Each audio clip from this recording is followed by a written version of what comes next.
अस्सलाम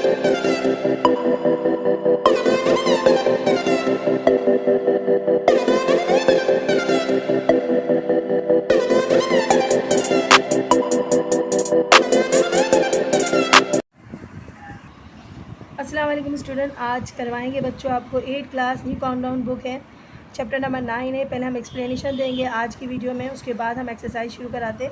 तो चैप्टर 9 है लीनियर इक्वेशन। बच्चों लीनियर इक्वेशन क्या होती है? तो लीनियर इक्वेशन मीन्स होती है, पहले हम यहाँ से रीड करेंगे और उसके अलावा आपको डेफिनेशन भी करवाएंगे। Linear equation use one or more variable where one variable is depend on the other. Most any situation where there is an unknown quantity can be represented by a linear equation। Linear equation की definition है कि linear equation में बेटा एक या एक से ज़्यादा वेरिएबल हो सकते हैं, ठीक है।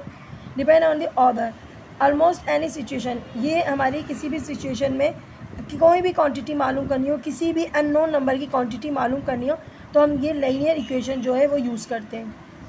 ओके, लाइक जैसे फिगरिंग, मतलब किसी भी फिगर को, कोई भी नंबर जो भी होता है उसकी फ़िगर को मालूम करने के लिए, लाइक इनकम टैक्स इंक्लूडिंग, जैसे हम इनकम मालूम कर रहे होते हैं किसी के, इंक्लूडिंग ओवर टाइम रेट्स, यानी कि अगर रेट ऊपर जा रही होती है, आपने अक्सर देखा होगा टीवी पे शो करके दिखाते हैं ग्राफ के ज़रिए कि जो रेट होती है वो ऊपर जा रही होती है, नीचे जा रही है। तो कोई भी रेट्स को मालूम करने के लिए हम लीनियर इक्वेशन यूज़ करते हैं। कैलकुलेटिंग या माइलेज रेट्स मीन्स होती है बच्चों, माइलेज रेट मीन्स होती है बच्चों वो रेट्स जो हम डिस्टेंस वगैरह, सफ़र के दौरान जो डिस्टेंस मालूम करते हैं उसके लिए भी हम इसको यूज़ कर सकते हैं।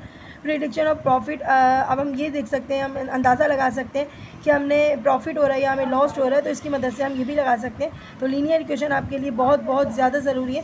लेकिन उससे पहले लीनियर इक्वेशन होती क्या है, ये कैसे सॉल्व की जाती है, पहले हम इसके बारे में आपको डेफिनेशन बताते हैं और चंद अहम बातें पढ़ने के बाद हम आपको आपकी एक्सरसाइज शुरू करवाते हैं। तो बेटा आपने ये जान लिया कि लीनियर इक्वेशन हमारी रोज़मर्रा की ज़िंदगी में किस तरीके से काम आती है। मैंने आपको कहा सफ़र के जो है डिस्टेंस के मालूम करने के लिए या प्रॉफिट एंड लॉस की रेंज मालूम करने के लिए भी लीनियर इक्वेशन का इस्तेमाल करते हैं। तो अब हम ज़रा बेटा ये डेफिनेशन देखते हैं। तो लीनियर इक्वेशन की डेफिनेशन है बच्चों, समझ लो। A linear equation is an equation in which the highest power of the variable is always 1। मतलब ये होती है कि लीनियर इक्वेशन जब होती है उसमें हमारी हाईएस्ट पावर 1 होती है। क्या होती है हम नीचे एग्जांपल से समझाएंगे आपको। It is also known as 1 degree equation. अगर किसी डिग्री पे 1 इक्वेशन हो, तो किसी भी इक्वेशन में 1 डिग्री हो तो उसको, अगर किसी भी इक्वेशन में 1 डिग्री हो तो उसको हम लीनियर इक्वेशन कहते हैं। अब सबसे पहले बेटा जान लो कि ये वेरिएबल क्या होता है। वेरिएबल क्या चीज़ होती है? जब किसी भी इक्वेशन में, ये इक्वेशन होती है ना, जब इक्वल टू आ जाता है इक्वेशन होती है, जब किसी भी इक्वेशन में कोई अल्फ़ाबेट यहाँ यूज़ हो रहा है, X Y A B C D जो भी यूज़ हो रहा है, और किसी नंबर के साथ यूज़ हो रहा है या अकेला यूज़ हो रहा है, उसको हम वेरिएबल कहते हैं। और जब किसी नंबर के साथ यूज़ हो रहा है उस नंबर को हम कहते हैं उस नंबर को हम कहते हैं कॉफिशेंट। क्या बोलते हैं बेटा? कॉफिशेंट। और जब कोई नंबर सिंगल होता है उसको हम बोलते हैं कॉन्स्टेंट। तो बच्चों ये जो अल्फ़ाबेट होता है इसको हम वेरिएबल कहते हैं और उसके ऊपर पावर क्या है? 1। इसका मतलब है इसकी 1 डिग्री है। तो हमारे पास लीनियर इक्वेशन में किसी भी वेरिएबल पे 1 डिग्री होना ज़रूरी है। अगर 2 डिग्री हो जाए, फॉर एग्जांपल मेरे पास यहाँ हो जाता 2x² हो जाता, तो बेटा ये लीनियर इक्वेशन नहीं होती, क्योंकि इसके ऊपर क्या हो गया? स्क्वायर हो गया। तो इसका मतलब है किसी भी वेरिएबल पे 1 डिग्री होना चाहिए। अब आप कहोगे मिस क्या सिर्फ एक ही वेरिएबल होना चाहिए? नहीं बच्चों, 2 वेरिएबल भी हो सकते हैं। फॉर एग्जांपल इसके साथ हम एक वेरिएबल और यूज़ कर लेते हैं। जब हमारे पास एक वेरिएबल ये रहा, एक वेरिएबल ये रहा, तो दोनों वेरिएबल्स के ऊपर 1 डिग्री है। इसका मतलब है ये भी लीनियर इक्वेशन है। लेकिन अगर कभी किसी नंबर पे, अगर किसी के पास एक वेरिएबल ये रहा 1 और एक वेरिएबल ये रहा 2, तो इसका मतलब ये हो गया कि ये लीनियर इक्वेशन नहीं है। लीनियर इक्वेशन में हाईएस्ट वैल्यू जो होती है, वेरिएबल की हाईएस्ट वैल्यू जो होती है वो 1 होती है। लेकिन आप काफ़ी बार एग्जांपल देखोगे, काफ़ी बार इक्वेशन देखोगे कि 2xy आ रहा है और ऊपर यहाँ पर आ रहा है, चलें यहाँ एक और नंबर बढ़ा देती हूँ, +y = 1 या z लगा देते हैं, चलें z लगा देते हैं। तो ये हमने बना दिया z।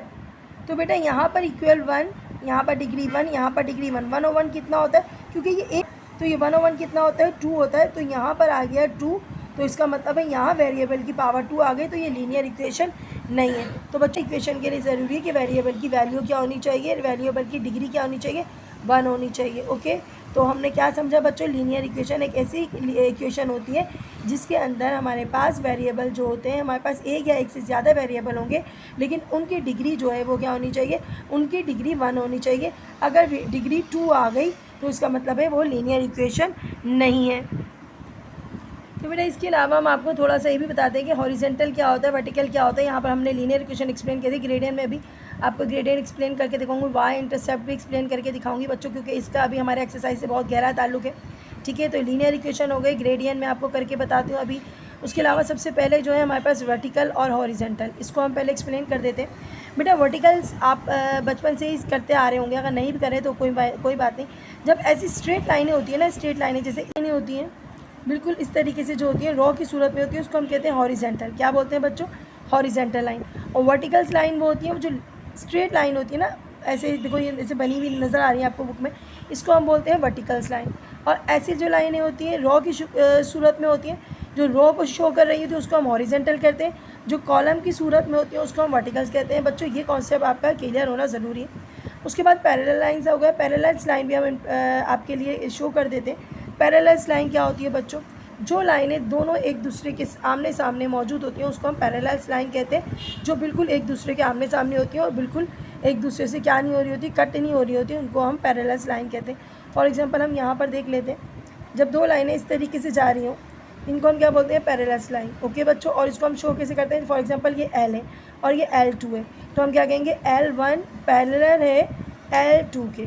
ओके बच्चों, L1 पैरेलल, ये जो लाइन है ना इसको पैरेलल्स के लिए शो किया जाता है, L1 parallels to L2। Okay बच्चों, ये आपके लिए समझना बहुत ज़रूरी है। अब हमारे पास जो हमारी एक्सरसाइज में जो चल रहे हैं ग्रेडियंट, ग्रेडियंट क्या होता है, वाई इंटरसेप्ट क्या होता है बच्चों, इसके लिए हम आते हैं अपने ग्राफ वाली इक्वेशन पे। तो बच्चों ये नीचे वाले टॉपिक की तरफ नीचे है आपके पास ग्राफ ऑफ लाइनर इक्वेशन। काफ़ी सारी चीज़ें समझने वाली है बच्चों, स्टेप बाय स्टेप चलेंगे, उसके बाद आप एक्सरसाइज की तरफ आओगे तो बहुत ईजी लगेगी, वरना डायरेक्ट मैं एक्सरसाइज की तरफ जाऊँगी तो आपको कुछ समझ नहीं आएगा। तो ग्राफ ऑफ लीनियर इक्वेशन, अगर हम लीनियर इक्वेशन का ग्राफ बनाना चाहें, पहले तो जान लो बच्चों ग्राफ क्या होता है, ग्राफ में कितने पॉइंट्स होते हैं, क्या एक्स होते हैं, क्या वाई होते हैं, वो मैं आपको अभी करके बताती हूँ। ठीक है, अभी सिर्फ नीचे आके सिर्फ एक चीज़ ये देख लो, क्योंकि मैंने बुक खोली हुई है इसलिए मैं नीचे से ये भी एक्सप्लेन कर दूँ, ताकि मैं आपको अभी एक्सप्लेन करूँगी बोर्ड पे तो आपको ग्राफ का पूरा मैटर पूरा तरीका समझाऊँगी।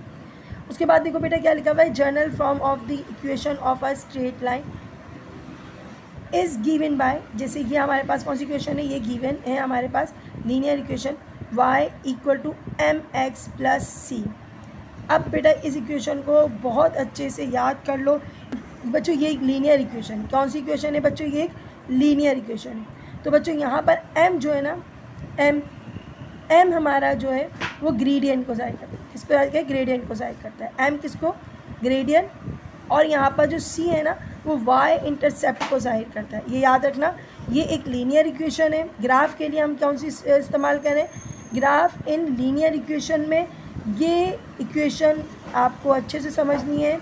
जब हम यूज़ करते हैं m की मीन्स होती है ग्रेडियंट एंड c की मीन्स होती है y इंटरसेप्ट। ओके बच्चों, अभी जो पहला क्वेश्चन हम करेंगे उसमें हमें सिर्फ m यानी ग्रेडियंट मालूम करनी है एंड c इंटरसेप्ट मालूम करनी है। ओके बच्चों, तो ग्रेडियंट मीन्स क्या होती है, gradient of a straight line. Gradient एक स्ट्रेट लाइन को शो करता है स्टेपनेस, यानी कि वो कितने लाइन स्टेप चली, यानी कि वो लाइन जो हमारे पास लाइन है वो लाइन कितने स्टेप हॉरिजॉन्टल चली, वो लाइन कितने स्टेप वर्टिकल चली। तो इस लाइन को मैं आपके लिए करूँगी ग्राफ पे अपने बोर्ड पे शो, क्योंकि सबसे इम्पॉर्टेंट टॉपिक बच्चों अभी आपके लिए ये दोनों ही है, gradient of straight line and y intercept. बच्चों ये चीज़ को अभी हम आपके लिए एक्सप्लेन करते हैं, उसके बाद एक्सरसाइज शुरू करवाते हैं। तो बेटा ग्रेडियंट्स के लिए हमने पूरा फार्मूला अभी आपको बताया था, y equal to mx plus C. तो ये जो x के साथ जो m दिया गया है बच्चों, m मीन्स ग्रेडियंट होती है। तो सबसे पहले इस इक्वेशन में देख लो, ये लीनियर इक्वेशन में ये जो m है ना, m मीन्स ग्रेडियंट है। ओके बच्चों, इतनी बात अभी जान लो क्योंकि काफ़ी टॉपिक थोड़ा सा डिफ़िकल्ट है। तो m मीन्स होती है बच्चों, m मीन्स क्या होती है, ग्रेडियंट। पहली बात ये समझ लो, ये लीनियर इक्वेशन है और इसमें m जो है वो क्या है, ग्रेडियंट है। ओके, अब हम m को लेके आते हैं, जो m जो ग्रेडियंट है हम इसको लेकर आते हैं। अब मैं ग्रेडियंट नहीं m बोलूँगी ताकि आपको अच्छे से समझ आ जाए। m है ग्रेडियंट यानी कि m बोलूँगी। अब ये जो m है ना बच्चों, ये क्या है, m मीन्स m इक्वल होता है राइज एंड रन। राइज क्या होता है, रन क्या होता है बच्चों, हमने आपको अभी पढ़ाया था वर्टिकल लाइन और हॉरिजेंटल लाइन। तो राइज मैंने कह दिया वर्टिकल लाइन को और रन कह दिया मैंने हॉरिजेंटल लाइन को। राइज मीन्स आपको मीन्स ये तो लंबा, राइज माने तो बढ़ना होता है, बिल्कुल सही कह रहे हो, बढ़ना होता है। तो अगर हम वर्टिकल्स लाइन देखोगे तो वर्टिकल्स लाइन हमें बढ़ती भी नहीं नज़र आती, ऊपर जाते हुए नज़र आती है, ठीक है। तो ये हो गया राइज, ओके। और रन मीन्स होती है आगे की तरफ भागना, तो इसका मीन्स होती है रन यानी कि हॉरिजेंटल। अब समझ में आ गया, rise means vertical change and runs means horizontal change. तो बच्चों ये चीज़ आपके लिए थोड़ा सा बताना था कि राइज और रन क्या होती है, इसलिए हमने। अब आपको क्या मीन्स ये ग्रेडियंट में राइज और रन का क्या काम है, बिल्कुल बेटा बहुत काम है, राइज और रन का बहुत काम है, वर्टिकल और हॉरिजेंटल का बहुत काम है, ओके बच्चों। अब यहाँ पर ये वाली बात तो आपको समझ में आ गई, ठीक है। अब एक छोटी सी बात और समझ लो। अब हमने आपको कहा था कि बेटा लीनियर इक्वेशन ग्राफ के ऊपर हमने शो करना है, क्योंकि हमारा टॉपिक यही है लीनियर। अब यहाँ ग्रांडेड यानी कि एम मीन्स होती है एक ऐसा स्लॉप, एम बराबर किसके होता है, राइज और रन के, ओके। यहाँ तक बात समझ में आ गई, यानी कि हॉरिजॉन्टल चेंज और वर्टिकल चेंज, ओके। यहाँ तक बात पहले समझ गए। अब आ जाते हैं बच्चों मेन टॉपिक की तरफ। Main topic means gradient. अगर कोई लाइन कोई भी लाइन, ओके, फॉर एग्जाम्पल ये एक लाइन है, ये एक लाइन, ओके बच्चों, ये एक लाइन है। अब आपको क्या मीन्स ये क्रॉस लाइन क्या है, बिल्कुल बताती हूँ क्रॉस लाइन क्या है बच्चों। क्रॉस लाइन मीन्स ये जो लाइन है इसको हम कहेंगे हॉरिजॉन्टल, यानी कि बोलो रन, ओके। ये लाइन जो है रन की शो कर रही है और ये लाइन जो है वो किसको शो कर रही है, राइज को। राइज माने वर्टिकल, ये लाइन वर्टिकल है, ये लाइन हॉरिजॉन्टल है। अभी मैंने थोड़ी देर पहले बताया था बच्चों, ये होती है लाइन कौन सी, हॉरिजॉन्टल, ये होती है वर्टिकल, ये होता है हॉरिजॉन्टल चेंज, ये होता है वर्टिकल चेंज। अब एक ऐसी लाइन है जो ग्राफ पे है, देखो बच्चों ये एक लाइन मैंने ब्लू कलर की जो ड्रॉ करी है ना बच्चों, सारा काम इस लाइन का ही, ओके। हमने एक लाइन ड्रॉ करी है ब्लू कलर की, जो ना है कि ये लाइन कितने स्टेप ऊपर गई है, कितने स्टेप ऊपर गई है और कितने स्टेप आगे चली है। यहाँ हो गया 0 1 2 3 4 5, मैंने 5 तक बनाए, मैं यहाँ पर भी बना देती हूँ 1 2 3 4 5, यहाँ पर भी बना देती हूँ, माइनस के होंगे ये नंबर सारे, -2 -3 -4 -5 तक जाएगा। नीचे भी बच्चों माइनस के साइन होते हैं, -1 -2 -3 -4, मैं लिख नहीं रही हूँ बच्चों लेकिन समझ जाना। यहाँ पर पॉजिटिव नंबर होते हैं 1 2 3 4 5, जो लेफ्ट हैंड जो राइट हैंड की तरफ जा रहे होते हैं वो पॉजिटिव होते हैं, लेफ्ट हैंड की तरफ नेगेटिव होते हैं, ऊपर पॉजिटिव होते हैं और नीचे क्या होते हैं, नेगेटिव होते हैं। बच्चों ये बात आप अच्छे से दिमाग में रखना। अब मेरे पास ये एक लाइन जो ब्लू कलर की मैंने खींची है, मैं क्या करती हूँ उस ब्लू कलर की लाइन को मैंने क्या करा, एक पॉइंट मैंने यहाँ शो कर दिया, एक पॉइंट मैंने यहाँ शो कर दिया, देखो मैंने 2 पॉइंट शो कर दिए ना, मैंने 2 पॉइंट शो कर दिए, ओके। अब मैंने आपको ये बताना है कि ये इतनी लाइन जो है ना आपकी, इतनी लाइन, इसका स्लॉप क्या है। अब नया वर्ड आ रहा है मिस, स्लॉप क्या होता है, ग्रेडियंट। इस लाइन का ग्रेडियंट क्या है, स्लॉप क्या है, कुछ भी कह लो, ठीक है बच्चों। इस लाइन का स्लॉप मालूम करना है, लेकिन उससे पहले मैं आपको ये बता दूं कि राइज और रन का क्या काम है। इस लाइन में राइज का काम क्या है बच्चों, राइज मीन्स इस लाइन का काम क्या है और रन मीन्स इस लाइन का काम क्या है बच्चों। जो मैंने ये 2 पॉइंट शो कर, पॉइंट जो है वो कहाँ जाके टच हुए हैं, वर्टिकल्स लाइन में हमारे पास टच हुए 3 पे जाके, कहाँ पर 3 पे। और अगर हम नीचे देखते हैं तो नीचे हमारे पास कहाँ जाके टच हुए, मेरे पॉइंट का बनाया था यहाँ पर, तो नीचे जाके अगर मेरे पास 2 पे टच हुए, किस पे टच हुए, -2 और 3, यानी कि कितने स्टेप आगे चला होगा, कितने स्टेप आगे चला होगा तो हम देखेंगे। देखो बच्चों यहाँ पर 2 है, 2 से लेके 1 तक 1 स्टेप आगे चला, 1, 1 से लेके 0 तक 2 स्टेप आगे चला, 0 से लेके 1 तक 3 स्टेप आगे चला, 1 से लेके 2 तक कितने स्टेप हो गए मैंने गिनना भूल गई, 1 2 3 4 5 स्टेप आगे चला है। वो कितने स्टेप आगे चला है, 5 स्टेप आगे चले, तो आप लिखोगे 5 स्टेप वो आगे चला है, तो राइस में हम लिखेंगे 5, कितने स्टेप आगे चला है बच्चों, 5 स्टेप आगे चला है, तो मैं लिखूँगी 5 स्टेप आगे चला है। और रन में कितने स्टेप आगे चला है, तो मैं यहाँ से देखूँगी बच्चों, यहाँ 3 पे आगे ख़त्म होता है, तो यहाँ से लगाएंगे, तो स्टेप नंबर 1 2 3 कितने स्टेप आगे चला है, वो 3 स्टेप आगे चला है, तो मैं लिखूँगी रन में वो 3 स्टेप आगे चला है। 5/3 क्या हो गया, ग्रेडियंट हो गया, यानी कि ये इसका स्लॉप हो गया। या इसको आप इसे डॉट डॉट करके भी जाहिर कर सकते हो। 3 हॉरिजेंटल में क्या आ रही है लाइन, 3 आ रही है, 3 स्टेप आगे चला है। और वर्टिकल में लाइन क्या आ रही है, वर्टिकल में लाइन आ रही है, वर्टिकल में लाइन आ रही है -2 तक जा रही है। तो हमने पॉइंट शो करें कितने स्टेप आगे चला है, तो 5 स्टेप आगे चला है, मैंने 5 लिख दिया। तो बेटा यहाँ तक आपको राइज और रन समझ में आ गया। राइज मीन्स होती है वो ऊपर की तरफ कितने स्टेप आगे चला है, रन मीन्स होती है वो कितने स्टेप आगे की तरफ चला है। बच्चों इस लाइन में एक छोटी सी चीज़ और भी बच्चों थोड़ा सा दिमाग में रख लो। जब कोई लाइन ऊपर की तरफ जा रही होती है, ठीक है, तो हमारे पास वैल्यूज़ होती है पॉजिटिव आती है। किस में आती है, वैल्यू पॉजिटिव आती है। और यहाँ देखो बच्चा, जब भी कभी कोई लाइन ऊपर की तरफ शो करके जा रही होती है तो इसका मतलब है वो पॉजिटिव आती है। लेकिन जब वो डाउन जा रही होती है, नीचे की तरफ जा रही होती है, इसका मतलब है वैल्यूज़ क्या होती है, नेगेटिव आती है।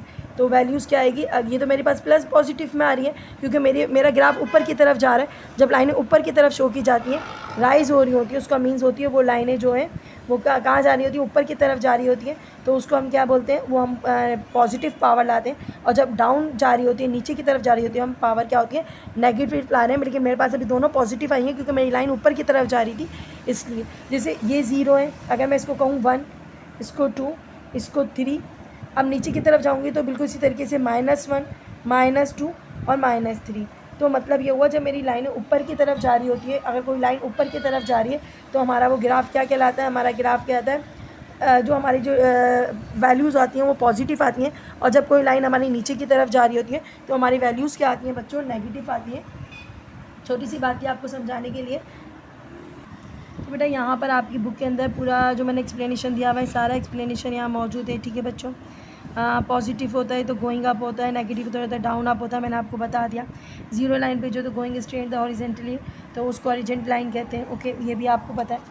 चले ओके, मैं दोबारा समझाती भी जाऊँगी, साथ साथ इस ग्राफ को गौर से देखते हैं बच्चों, बहुत सारी चीज़ें समझ में आ जाएंगी इंशाल्लाह। क्योंकि अभी जो हमने थोड़ा एक्सप्लेनेशन दिया है, अगर उसमें कोई कमी रह गई तो इंशाल्लाह आपको इसमें ज़रूर समझ आ जाएगा, ठीक है बच्चों। अब तक ग्रेड ए नहीं समझ रहे हम, अभी हमने वाई इंटरसेप्ट नहीं समझा है, ठीक है। तो सबसे पहले मैंने आपको ग्राफ बताया था, इस तरीके से ग्राफ होता है, ठीक है बच्चों। यहाँ पर इसके अलावा आपके पास जो एक लाइन ड्रॉ की गई है, ये लाइन जो है वो एक लीनियर इक्वेशन, आपको इजी फॉर्म में बताऊंगी बच्चों। एक लाइन गिवन है, अब वो लाइन कहाँ कहाँ टच करती है आप ज़रा प्लीज़ ध्यान दीजिएगा। ये लाइन पॉइंट जहाँ टच कर रही है वो है 3 पे जो टच करा रही है ना, ये वाई को 3 पे टच करा रही है, इसको कहते हैं वाई इंटरसेप्ट। क्या है ये बच्चों, वाई इंटरसेप्ट नहीं समझते हो क्या है, सी। वाई इंटरसेप्ट मीन्स क्या समझते हो, सी। इक्वेशन में जो सी था ना बच्चों वो ये है, चले ना पॉइंट वो ये रहा। अब इसको तो अलग कर दो, सी पॉइंट ये रहा, इसको अलग कर दो। अब बात करते हैं ग्रेडियंट्स की। ग्रेडियंट्स हमने आपको बहुत अच्छे से बताया था, वर्टिकल और हॉरिजॉन्टल चेंज। अब हमने देखना है कि ये लाइन जो है इसका चेंज कहाँ कहाँ तक आ रहा है, कितने स्टेप ये आगे जाती है हॉरिजॉन्टल वे पे और कितने स्टेप जाती है वर्टिकल्स लाइन में। तो बच्चों यहाँ पर हम जब देखेंगे तो हमारे पास जब राइट हैंड साइड की तरफ जा रही है तो हम देखेंगे ये हॉरिजॉन्टल चेंज कितना आ रहा है इसका।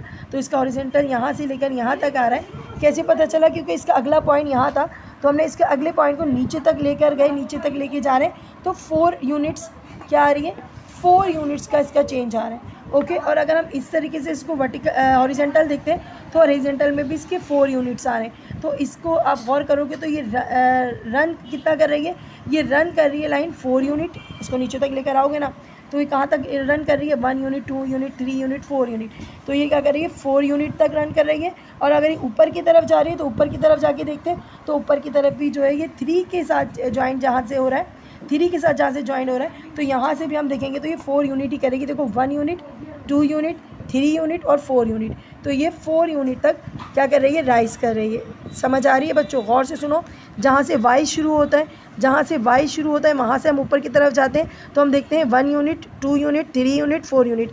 अगर ये मुश्किल लग रहा है बच्चों, अगर ये मुश्किल लग रहा है, यूनिट गिनने में मुश्किल प्रॉब्लम आ रही है, एक और आसान तरीका है। तो बेटा अगर यूनिट काउंट करने में मसला हो रहा है, आपको नहीं समझ में आ रहा है कि 1 यूनिट है, 2 यूनिट है, 3 यूनिट है, 4, बेटा एक और आसान तरीका है। एक और आसान तरीका क्या है बच्चों, ज़रा ध्यान देना, ठीक है। हम इसको कह लेते हैं, तो कोई ये यूनिट है ना, हम इसको कह लेते हैं y1, इसको कह लेते हैं बच्चों कहाँ पर आ रहा है, ये आ रहा है 7 पे आ रहा है, इसको कह लेते हैं y2। ओके, y2 y1 कह लेते हैं। ओके बच्चों, तो ये यूनिट निकाला, कोई मुश्किल नहीं है, बहुत आसान है। आप गिनना हो, 1 गिनने हो, 2 गिनने हो, 3 गिनने हो, 4 गिनने हो, ये भी आसान तरीका है। लेकिन यहाँ पर देखो ये y2 y1, इसको कह लो y2 जहाँ पर ये पॉइंट आ रहा है, ये देखो राइज बाय 7 पे आ रहा है, यहाँ पर आ रहा है 3, तो हम क्या करेंगे 7 माइनस 3 इक्वल टू 4। कितने यूनिट आगे बढ़ा है वो आगे बढ़ा है 4 यूनिट। अब इसी तरीके से यहाँ पर भी देख लो, ये लाइन यहाँ पर आ रही है, तो यहाँ से लेकर यहाँ तक जब जा रही है तो कितनी यूनिट बढ़ेगी 1 2 3 4 पे आ रही है। तो इसका मतलब है 4 को कह लो x2 और इसको कह लो 0 को कह लो x1। तो x2 में से x1 को करो, यानी कि 4 में से माइनस करो 0 को, तो क्या आएगा 4। समझ आ गई बात। नीचे आपको इसी तरीके से गिवन है बच्चों, ये दिया हुआ है y2 यानी कि 7, y3 मतलब 1। ओके, तो इसने मालूम कर लिया y2 यानी कि 7, y3 जो हो गया y1 हो गया। उसके बाद x2 जो है वो बच्चों क्या हो गया, x2 हो गया आपके पास कितने यूनिट हैं बच्चों, यहाँ से देखो यहाँ पर आ रही है तो 4 आ रही है, तो हमने लिख दिया 4 माइनस x1 का है, x1 हमारा 0 पे आ रहा है, तो हमने लिख दिया 0। 7 में से 3 गया, कितना बचा बच्चों, 7 में से 3 गया, कितना बचा 4, और 4 में से 4 गया, कितना 4 में से 0 गया तो कितना बचा 4 और कट जाएगा तो बचाएगा 1, तो इसका ग्रेडियंट आ जाएगा बच्चों 1। तो ये लाइन का जो पूरा स्टेट होगा वो क्या होगा, स्लॉप क्या होगा बच्चों उसका, इसका स्लॉप होगा 1। ये देखिएगा ये ऊपर की तरफ जा रही है, तो हमने पॉजिटिव लगाया था कि देखो ये राइज ऊपर की तरफ बढ़ रही है ना। अगर हम ऐसे करके देखेंगे तो ये ऊपर की तरफ लाइन जा रही है, तो इसका मतलब है ये अप हो रही है, ऊपर जा रही है, तो सारे पॉजिटिव आएंगे। अगली डायग्राम तो बेटा यहाँ पर देखिएगा, हम नेगेटिव वाला भी एक दिखा देते हैं आपको। तो यहाँ पर जो आपकी सेकेंड इक्वेशन, सेकेंड जो गिवन है ग्राफ, उसके अंदर आप देखो ये लाइन, आप देखो ये लाइन जो स्ट्रेट लाइन आ रही है बच्चों, यहाँ पर देखो ये इंटरसेप्ट पॉइंट, तो आप क्या बोलोगे, बिल्कुल सही बोलोगे 1 है, बिल्कुल सही है। सी की वैल्यू क्या होगी 1, इंटरसेप्ट पॉइंट सी होता है ना बच्चों, तो 1 है। ओके बच्चों, यहाँ तक आपको समझ आ गया। अब यहाँ पर देखना ये वर्टिकली कितने स्टेप ऊपर चढ़ता है, वर्टिकली कितनी स्टेप ऊपर चढ़ता है मैं गिनूंगी, मुझे थोड़ा मसला होगा। मैं डायरेक्ट जहाँ जाती हूँ यहाँ पॉइंट है, मेरे पास 7 है, यानी कि 7 में से मैं 1 को माइनस कर दूंगी तो क्या आएगा बच्चों 6 यूनिट। तो ये कितने यूनिट ऊपर चलता है, ये 6 यूनिट ऊपर चलता है। ओके बच्चों, यहाँ तक बात समझ में आ रही है। मैंने क्या करा, 1 में से माइनस कर दिया, जहाँ पर आके ये लाइन रुकी थी, यहाँ पॉइंट है ना, इस पॉइंट को ऐसे देखते हुए आए, कहाँ लाके लाइन रुकी है 7 पे आके रुकी है, तो इसका मतलब है मैंने 7 में से 1 को माइनस कर दिया। कितने स्टेप आगे चला है, यानी कि 6 स्टेप आगे चला है, तो वर्टिकल में आएगा 6। ओके, अब इतना माइंड में रखना। उसके बाद देखो, उसके बाद क्या आता है, अब ये जो 3 है ना, ये 3 को नीचे लाके देखना पड़ेगा कि हमारे पास कहाँ जाके मैच हो रहा है। तो हमने 3 को यहाँ पर लेकर आए नीचे नीचे नीचे नीचे -3, और मैं हॉरिजॉन्टल में जा रही हूँ, यानी कि कितने स्टेप आगे बढ़ी है लाइन कितने स्टेप आगे बढ़ी है, तो लाइन बढ़ी है 1 2 3। आप ऐसे भी लिख सकते हो, आप ये भी लिख सकते हो -3 में से क्या करना है, 0 में से करना है, 0 में से करना है -3, आपके पास क्या आ जाएगा 3 आ जाएगा। ठीक है, लेकिन बच्चों आप इस चीज़ को गौर करोगे, आप कहोगे मिस फ़र्क क्या है, बिल्कुल फ़र्क बताती हूँ बच्चों। ये लाइन अगर आप देखोगे, ये लाइन नीचे की तरफ जा रही है, डाउन जा रही है, वो लाइन ऊपर की तरफ जा रही थी। गौर करना, वो लाइन कहाँ जा रही थी, ऊपर की तरफ जा रही थी, ऐसे करके जा रही थी ना, वो लाइन ऐसे करके ऊपर की तरफ अप हो रही थी ना, तो वो लाइन ऊपर की तरफ जा रही थी, यूनिट्स अप थे। इस बार यूनिट्स क्या है, यूनिट्स इस बार डाउन है, तो उसका मतलब है जब लाइन नीचे की तरफ जा रही हो तो हमारी वैल्यूज़ किस में आती है, वैल्यूज़ हमारी माइनस में आती है। तो वैल्यूज़ किस में आती है, माइनस में आती है। तो बेटा आपकी बुक में एग्जाम्पल गिवन है, देखो पहले 6 यूनिट था, साइन माइनस का लगाया, 3 यूनिट आया, 3 1 ज़ा 3, 3 2 ज़ा 6 -2 आया। जब नीचे की तरफ जाते हैं तो हम क्या लगाते हैं, माइनस का साइन लगाते हैं बच्चों। बस इतनी सी बात आपको बेटा आपकी अब एक्सरसाइज शुरू करवाते हैं। काफ़ी लंबी एक्सप्लेनेशन थी, बस कोशिश यही होती है बच्चों कि आपकी एक्सप्लेनेशन में आपके सारे पॉइंट क्लियर हो जाए, आपका सारा कॉन्सेप्ट क्लियर हो जाए।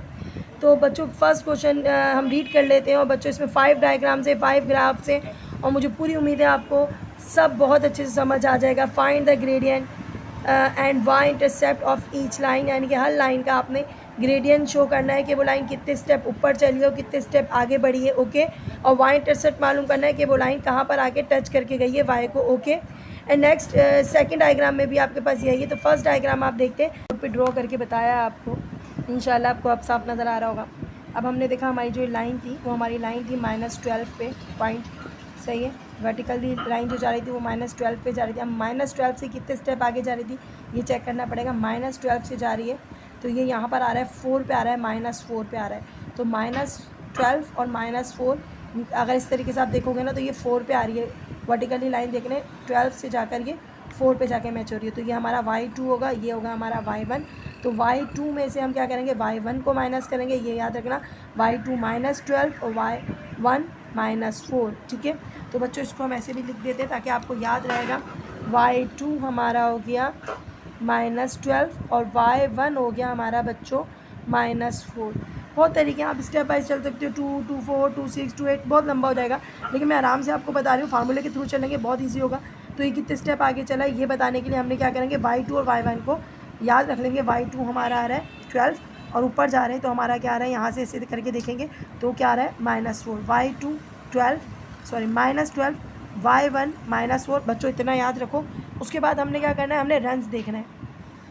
अब रन्स ज़रा ध्यान से देखना बच्चों, रन्स क्या होते हैं, रन्स मीन्स होती है हॉरिजॉन्टल लाइन, हॉरिजॉन्टल लाइंस को क्या बोलते हैं, रन्स बोलते हैं, ये याद है ना बच्चों। अब रन्स के लिए हम देखेंगे, सबसे पहले हमारे पास -12 आ रहा है। अब -12 पे मेरे बच्चों यहाँ पर देखिएगा -12 आ रहा है। अब इसके ऊपर हम जाके देखेंगे हॉरिजॉन्टल, तो हमारी लाइन ये है ना हॉरिजॉन्टल, तो हमने यहाँ पर देखा, क्योंकि मैं नीचे से देख के नहीं बता सकती ना आपको कि ये कहाँ पर आ रही होगी, तो मैंने इसको हॉरिजॉन्टल लाइन में चेक करना है। तो मेरा 12 जो आता है हॉरिजॉन्टल लाइन में आता है -1 पे। ओके बच्चों याद रखना, यहाँ पर जो आ रहा है वो ऊपर जाके देखेंगे तो -1 पे आ रहा है हॉरिजॉन्टल में। याद रखो बच्चों, x2 मुझे मिल गया, x2 मुझे मिल गया, वो मिल गया -1। ओके बच्चों, x2 मुझे मिल गया -1। अब कितने स्टेप ये आगे चला होगा, तो ये चला होगा 0, मैंने 0 नहीं लिखा, चलो 0 लिख देते हैं। तो ये चला है -1 से लेकर चला है बच्चों, ये ऊपर जाके देखो तो ये +1 तक चला है। कहाँ तक चला है बच्चों, यहाँ पर गौर से देखो तो ये जा रहा है पॉइंट +1 के पास जा रहा है। तो x1 क्या हो जाएगा बच्चों, +1। अब ये आपको सारे पॉइंट्स मिल गए, y2 भी मिल गया है, y1 भी मिल गया है, x2 भी मिल गया है, x1 भी मिल गया है। फार्मूले में डालें और आप अपना ग्रेडियंट मालूम कर सकते हैं आराम से। चले मैं भी डाल के दिखा देती हूँ आपको फार्मूले में। पहले हम फार्मूला राइट करते हैं, उसके बाद आपको फार्मूले में डाल के दिखाते हैं। तो बेटा देखिएगा यहाँ पर हमने आपके लिए x1 y1 और सब निकाल दिया था। इक्वेशन हमने लिखी y = mx + c। तो हमने क्या करना है बच्चों, इक्वेशन के हिसाब से हमने अपने ग्रेडियंट का फार्मूला लिखा, y² - y1 x² - x1। तो हमने y² की जगह पे y² के नंबर लिखेंगे, तो y² 2 नीचे आएगा, मैंने ऊपर लिख दिया है बच्चों, 2 नीचे आएगा y2 के नंबर क्या है, y2 के नंबर है -12। ओके, फार्मूले में क्या है बच्चों, माइनस, मैंने माइनस का लगाया साइन। उसके बाद y1 के नंबर है -4, मैंने -4 यहाँ लगा दिया बच्चों। उसके बाद है x2 के नंबर क्या है बच्चों, x2 के नंबर है -1। ओके, उसके बाद फार्मूले का साइन आ गया। और x1 के नंबर क्या है, x1 के नंबर है +1। तो +1 के लिए ब्रैकेट की ज़रूरत नहीं है, सिर्फ 1 ही लगाना है बच्चों। तो हम यहाँ क्या करते हैं, सॉल्व करा लेते हैं बच्चों। माइनस माइनस क्या होता है बच्चों, माइनस माइनस प्लस होता है। तो 12 में से 4 गया, तो 12 में से 4 गया तो बचा -8। बड़े नंबर के साथ माइनस का साइन था इसलिए माइनस आ गया। -1 क्या होता है, -1 होता है -2। ओके बच्चों, माइनस से माइनस कट गया, 2 1 ज़ा 2, 2 4 ज़ा 8। तो बच्चों m जो है वो आपके पास आ गया, m यानी ग्रेडियंट आपके पास आ गया 4। अच्छा, एक चीज़ और हो गई, आंसर आपके पास 4 आ गया, लेकिन अब आप इंटरसेप्ट ऑफ क्या मालूम करेंगे, इंटरसेप्ट मालूम करेंगे किसका। तो बेटा एक पॉइंट तो आपको मालूम हो गया, ग्रेडियंट मालूम हो गया, इंटरसेप्ट मालूम करना है। इंटरसेप्ट मीन्स होती है लाइन ने इस y को कहाँ आके टच किया, ये लाइन कहाँ कट कर रही है, तो पॉइंट पे टच कर रही है, वो पॉइंट है -8। तो ये हमारे पास y मालूम हो गया। y मीन्स क्या होती है, इंटरसेप्ट, y मालूम हो गया। तो y हमारे पास -8 है बच्चों। तो हम लिखेंगे y इंटरसेप्ट क्या मालूम है बच्चों, -8। तो बेटा ये आपका आंसर है, m ग्रेडियंट है और y इंटरसेप्ट आपके पास -8 है। तो बच्चों ये आपका आंसर है।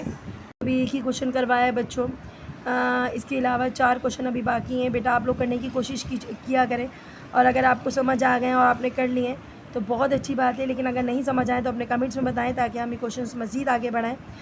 काफ़ी लंबी वीडियो थी, इसलिए हम अभी 1 क्वेश्चन ही करवा रहे हैं। अगर आपने कमेंट्स किए तो हम आपको और क्वेश्चन भी करवाएंगे। अपनी दुआ में याद रखिएगा बच्चों, अपना बहुत सा ख्याल रखें। अल्लाह हाफ़िज़।